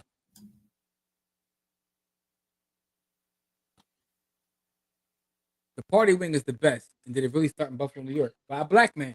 Yeah, the party wing. That's the little mini wing. I'm changing lives. I just got 7 18-year-old jobs making $23 an hour. That is phenomenal. Yo, Phenomenal. that's why I just said you're a real life hero, man. Salute. Hey man, listen, I gotta get with Morgan, man. I got some youngsters I need to put down with Morgan, man, to help, get them into that space, man. Brittany says the Delta program. Yes, the Delta program is virtual. Tomorrow at 10 a.m. Please. And so Morgan's my cousin. His father is my uncle. That makes him your cousin. Yes, I get it. The same. Give you the context, right? He's my mother's brother. But at the same time, he was telling Morgan to go to the fire department. I was like, I can't run into buildings like that. I'm not running to a building on fire. But when you really learn about the job, because I got a lot of friends on the job through Morgan, some of them dudes get a couple dollars. Absolutely. Matter of fact, I had a client before this man made more money than the mayor, just by working overtime. So, and the way they do it is a big fraternity. So they cook together, they party together, they do a lot of things together. So that's super dope. They can save money and do some things. So there's a lot of opportunities there. I know a brother who's a firefighter. I think he's in Delaware now, but he was buying real estate. He's a client of mine, and he would buy these properties, needed work, and the folks that would help him put it together was his brothers on the fire force. That's what they would do. Like, So the firefighters are notorious for having trades: roofers, concrete folks, some electricians, some plumbers. So they work 4 days on and work 4 days off. I mean, shoot, you can run a whole business with 4 days. Yeah. Shavar, no, you did not. No, you did not. No, you did not. No, you did not. There's a lot has happened, but I'm trying to get Jimmy to do a Bitcoin versus crypto masterclass. He won't do it. It's not that I won't do it. You didn't. What we doing? It's not me. I got the presentation ready for that one. But you because I was trying to just do the Bitcoin masterclass. You're like, no, we gotta do the crypto one first. You got sisters out here talking about XRP. Listen, you gotta educate the people, man. No, I don't. See, that's the problem, y'all. You don't care about the people. No, it's not about not caring about the people. I don't argue with folks no more, right? So I'm in a different space where it is like for those that want to learn, they learn. What did the great master teacher say? I don't argue with anybody. Yeah. You know what I'm saying? I don't with no one that's not my equal. All the rest. So where you teaching that, man? All right. So Jamel says Mama Sauce was created by the same brother and the Buffalo as well. Okay. All right. Morgan says I've been training EMTs for 25 years. Oh man, yeah. I got some youngsters I need to get down with Morgan. Yeah, those are all facts too. No cap there. The ankle bar has rewritten Buffalo wing history. All right. So what is the hashtag for tonight's Bitcoin? Hashtag IHOP. And what did Jamel say? Over 21,000 sats for this giveaway, right? 22,000. Over 22,000. It was 22,000. Oh, there we go. 22,561 sats for a mere investment of $25. Hashtag 40 cheeks. And by the way, Jim, I have a request from you and you cannot say no. We must go back and review how many sats and aggregate money have been given away on this show every Friday for the last. We've already done that. We did it already, and it was over $50,000. No, that was months ago. That was before Bitcoin hit over $100,000. That's my point. My point is that at this point, last time the calculator was over $70,000. But hold on. Everybody's like, Bitcoin this, Bitcoin that. Bitcoin dropped from 120. It was below 100,000 by the beginning of the year. So like you just mad because it dropped a little bit. That's what's going to happen with any asset. See, that shows me that you haven't done the knowledge, man. Like just like Steve said, man, hard assets, bro. So the thing is, some of us get excited because I get to get more because I'm copping sats all the time. There you go. You know what I'm saying? Listen, man. Yeah. Let's get it. Anyway, what is it? We got $40 40 cheeks, and we got whack jobs. And of course, Don Johnson, the king of the Nate gang, will put $40 cheeks. I got one. I got what it should be. What should it be? Wait for the slander. No, it's not slander. Something that passes there. Based upon what we talked about today. Jobpreneur. Hashtag jobpreneur. That's it, y'all. There we go. Shot the pass. I stole that from pass. But jobpreneur. I don't know if I can spell that, though. I mean, can you really spell it wrong considering it's not a real word? Well, I mean, you see my spelling all the time. Yeah, bro. I don't know what you be doing. I be giving you excuses. I'm like, well, Autocorrect does like 95% of my mess ups. Other part is crazy. Yeah, but you gotta put it into the giveaway joint. You just put the hashtag in the chat. Yeah, I'm just letting them know what the hashtag is. That is the hashtag there, y'all. Jobpreneur. Shout out to all the jobpreneurs out there.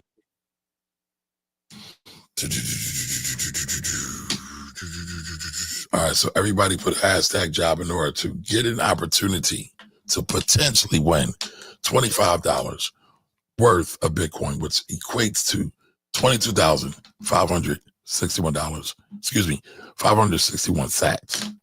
By the way, in order to win, you have to be a member of the village. If you're not in the village, please go join the village. You can join the village by going to blackwealthrebels.com. There is a free tier. You know, for those that are the paid tier, we appreciate your support as always. You guys help us do what it is we do. And again, for the paid tier, we got a lot of fire coming to you guys soon. Actually, tonight I'm going to try to get Camari to put that the one video he thought he already put in there. Yeah, I damn sure thought I did. So y'all should have that by tonight, which is a village exclusive. You can't find anywhere else, so that's a village exclusive. So I swear. I got some more village exclusive stuff. So, you know, be on the lookout for that. But go to blackwealthrebels.com to join the village. You got to be in the village to win this giveaway. And if you win the giveaway, go in the village and leave me your Lightning address. How do you get to your Lightning address? You go to Cash App, hit Bitcoin, hit the up arrow, down arrow, so you can receive Bitcoin. Hit the up arrow, down arrow. It'll bring up a QR code. You tap that QR code. Tap that QR code. It's going to give you two addresses, Bitcoin address and Lightning address. Send me your Lightning address in the village. Once you send your Lightning address, I will then send you via Lightning over $25 worth of Bitcoin. And you'll get paid this evening if you send it this evening. You understand? We make sure that, you know, we like the Lannisters. We pay all our debts. So. I spelled it wrong. Yo, you spelled it wrong. You just wrote it in the damn Listen, this is a prime example of why am I spelling. Take this down and do it again, bro. Went to Philadelphia Public School, man. All right. So did I, but but you no, you didn't. Stop lying. You went to Ivy Leaf. You went to a premier Black independent private school. Only Black folks with a couple of dollars went there. So me and Morgan's good friend Frank went there. His people said a couple dollars. Anyway, I went to high school with the public school system, man. No, you did not go to high school. Come on. Don't get too cold, right? This boy is so egregious, y'all. Y'all heard him say it before. He called my high school a cult. We didn't. It is a cult. Y'all go by damn numbers. All right. So JOBPRENEUR.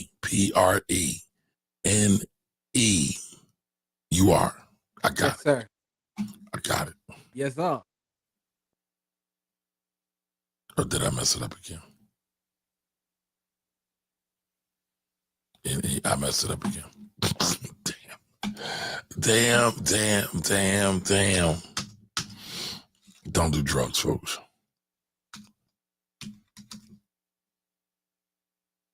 There we go. And we got 12 entries off the bat right away. Once you spelled it right, you saw this where everybody was signing up. All right, y'all. Now we got 13. Now we got 13. There we go. Jobpreneur, man. And good luck to everybody in this giveaway. We appreciate y'all. You know, came in the building, right? All right, so JC says, shout out to JC. Greg Lover's here. Oh, man, it's over. It's over. It's gonna be tight. It's gonna be tight. Go ahead, say your infamous line, Jimmy. Go ahead. Oh, yo, KL, Morgan. Yeah, I don't know what Kev said. Job owner. Yo, Morgan says you embarrassing this school, though, B. Listen, man, I went to a blue ribbon school, but I have some deficiencies. I probably have undiagnosed adult ADHD. You know. No, I diagnose you right now. You do. You are not qualified to diagnose me, sir. I am. Go back to school and get a degree in that. Go be like Dr. Umar. Here you go. It's your favorite. Noble says on the sidebar, how come nobody ever brought Ada Lewis school? What's wrong with that property? That's a great question, and that's actually a source of trauma for me right now. And Morgan, me and Morgan also both went to Ada Lewis school, and that's where they found that little girl Keita Scott, which is very traumatic because where she was found, we literally walked to school every day, which is crazy. Yo, it's funny because remember last weekend we were riding by there and they had the whole block up. And I was like, yo, what the hell's going on? Yeah, they had a whole, yeah. Yeah, now we know what was going on. But anyway, and by the way, the next day, Jimmy, they had a balloon release ceremony for her. Damn, man, rest in power to that young sister, man. But there's a lot of things about that. It's not just what was going on with the property. There was a lot of politics involved in that as well. Of course, there were bids and everything to put it in, but they were development at that level. It's a lot of moving pieces. So I'll just put it that way. So it's not necessarily, it's all politics. I tried to bust a move right across the street from there, and I was telling Camari the story about that last week. It got real nasty. So when you just said asbestos was part of the problem. That was part of it, but it was bigger than that. It was a lot of other things too, in terms of the people that were going to be coming in to do the work with the developer that wanted to buy it. It's probably right from New Jersey and Delaware, because they didn't reflect the community. That's always the case. So there was a lot of things that went with that, man. All right, so we got 18 entries. So we are going to spin the wheel. Good luck to everybody. Remember, send me a message in the village and you shall get paid. Good luck to everybody. Appreciate y'all. Pull up tomorrow, please, y'all. Please, 10 a.m. tomorrow. Pull up, though. Set your alarm clocks. Oh, damn. Yeah, you done put yourself in there several times. Oh, damn. That's why I asked why you did that. Noble with the W. Yo, on the low, Noble has won like a couple times. Hey, listen. Getting them sats. Noble, go into the village. You got to be in the village. Go into the village. You can send it via inbox or you could put it in the group. Just drop your Lightning address and you will get paid this evening. To get your Lightning address, go to Cash App. Go to Bitcoin. Hit the up arrow, down arrow. You'll see a QR code. Tap the QR code. Get the Lightning address. Send me that long string of numbers. You will get your sats this evening. Noble's here. So there we go. Go into the village and do that. And if you're not in the village, anyone who's watching and not in the village, go to blackwealthrebels.com. Kamari, can you share that absolutely photo of with the deltas one more time, one more again, before we get out of here? One more again. Now, when I share this, right, you got to have one line that you repeat 3 times in homage to your great mentor in chief, Dr. Umar. Black Queens forever. Yo, also, what I was trying to tell you, Ant, is I told you I'm going back to school, man. So your boy got accepted into the University of British Columbia, and taking this class. So like you going to Canada? No. It's online. It's online. But I did get accepted. I got my acceptance letter, via email today, man. So, that's dope, man. Congratulations. But peep this though. So the class I'm taking, the reason I was talking to Ant about it is because he was talking about Python. So I thought it was gonna be writing Python, but I thought you was Image 101. No. So peep this though. So it's kind of weird, right? You like, okay, so in this class we use this software. They're using SPSS, but I'm forced to buy the software. And so spend a couple dollars. So here's what's interesting. Based upon some of the work I do already, I have it, but it's not on my personal computer. It's on the work computer, more or less. So I have to buy it on my personal to use for school. And I bet you have a budget at your job. You could probably just requisite that purchase for your job. Stop complaining. So I'm similar. I'm similar to Pass in terms of my capacity, in terms of what I work and what I'm able to do. I'm similar to Pass in that way. But no, I'm a copy. But the reason I was bringing up the Ant though is because Ant does a lot of programming, and I was laughing because SPSS is so much easier than like Python and R, because it's hard to explain. It's so much easier. And then I was like, yo, this is the IBM product. IBM is still out here getting money a gazillion years later. Sir, most of the mainframes that are being used by the government are IBM mainframes. Like, yo, IBM fun. Because I'm like, yo, I got to pay for this joint for the year. I got to pay for this subscription. I'm like, IBM is still out here getting money. IBM be getting money, They still get money. So, Shavar, I got a question for you, Shavar. Since you're at the I, R, and S, do you see many mainframes there? Old computers? I know there's a lot of old systems, but hey, listen, man, ThinkPad still go hard too. I ain't gonna hold you. Well, ThinkPad just became Lenovo because Lenovo bought their laptop business. It's still super dope. But I was just thinking about that. Like, so IBM owns that software, and they got different versions of it. I'm looking through them like, yo, IBM still got people paying subscriptions in 2025. IBM to get money before Microsoft, before Apple. For everybody.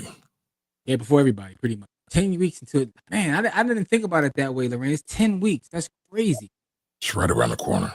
Damn. That's crazy. We'll be in 2026. IBM a big dogs for real. Yeah, they do. I don't know what you're talking about. Do your work at work like a jobpreneur. They're still using IBM AS400 systems on their screens in fast food places. Yes, they are. Yes, they are. Man. So shout to IBM, man. But also, many of the fast food places got robots roaming around cleaning up too. I'm gonna share my work I'm doing with y'all in the village too, man. Because it's real estate related, but it's again it's in the real estate data science space, but it's real estate related. So I'll be making sure I share some of my projects in the village because I actually got to do a project. Jim, can you post the link on your page for the function tomorrow morning? Don't trust QR codes anymore. Whoa. Like some trauma. I'll post it. I'll post it on my page though, Jim. I'll tag you, pause right now. And I'll post it up there as soon as I get off here and send these sats. I got you. Matter of fact, I'm gonna highlight my page on Facebook. He must have clicked the QR code and got done dirty. Pat says I've used SPSS and SAS. SAS is easier but way more expensive. Yeah, got you. So SPSS is just easier to me, and I get it because the thing about SPSS is you can write Python within SPSS, but the SPSS commands and just how it's able to navigate it. I'm like, this is just super fire. But salute to IBM for still getting that money. So with that being said, y'all, please pull up tomorrow morning if you can. 10 a.m. We'll be with the Deltas. You know what I'm saying? Maybe you'll meet you a fine sister while you're on the stream or something. Who knows? Shout out to the Deltas out there, man. No comment, man. You just opened up to way too many jokes. Way too many. I'm gonna chill. We'll pull up tomorrow. Hey, listen, man. There's people out there who are married right now who met in my comment section. Oh, that's dope. That's super dope. Super dope. Anyway, with all that being said, though, hopefully we'll see y'all at 10 a.m. tomorrow. If not, we're gonna be at 10 a.m. on Sunday too, right? That's what she said. So, yo, look at that last comment by Jamil. Jamil, I might use this in the class tomorrow. What'd he say? He said he once clicked on the QR code and it went to a spyware page and his phone went red. Oh, damn. I thought he was gonna say he got a $40 date. But okay. Right, Camari is tired now, so we got to get out of here, y'all. Listen, tomorrow 10 a.m. If you can, please pull up, watch our fresh live class. Outside of that, Sunday morning we'll be there as well. We love y'all. We appreciate y'all. Thanks for the support. And Noble, you sent me that QR code. Not QR code. You sent me the lightning address. I'll get it to you right now. All right, y'all. Stay safe, everybody. Stay safe. Black Queens forever.